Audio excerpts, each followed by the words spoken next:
Well, I think they've changed dramatically. Historically, President Putin has been able to be very popular because of high economic growth. The Russian economy doubled between 1998 and 2008, and it continued to grow right up until around 2011 when the protests broke out. Economic growth has slowed since then, and Putin's popularity began to trickle down until the events in Ukraine. With the annexation of Crimea, President Putin's popularity rose dramatically, and in a typical rally around the flag effect that we see in a lot of countries. That has started to wane, and I think the big problem facing the Kremlin right now is how can it come up with a convincing narrative and legitimation strategy that will allow it to face the deep problems that it has in the economy, in demography, in governance.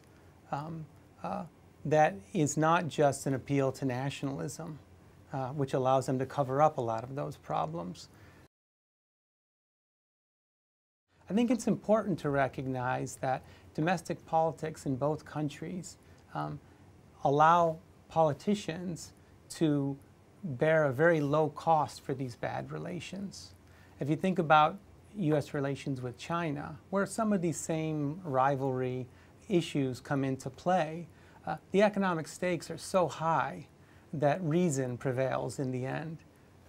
With Russia, the economic stakes are actually very low, and politicians can rattle sabers on both sides at very little cost internationally, and it can be very good for them at home. I think this has been particularly true in Russia over the last 4 to 5 years, that we've seen this great nationalist and inward turn in Russian politics.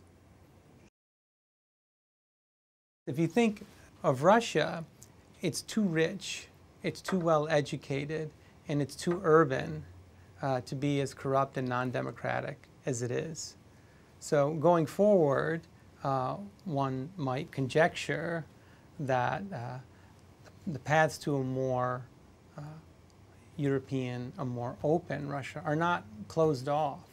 The odds are against it, certainly given the concentration of power in the Kremlin, the structure of the economy, and the anti-West narrative. You can't deny that.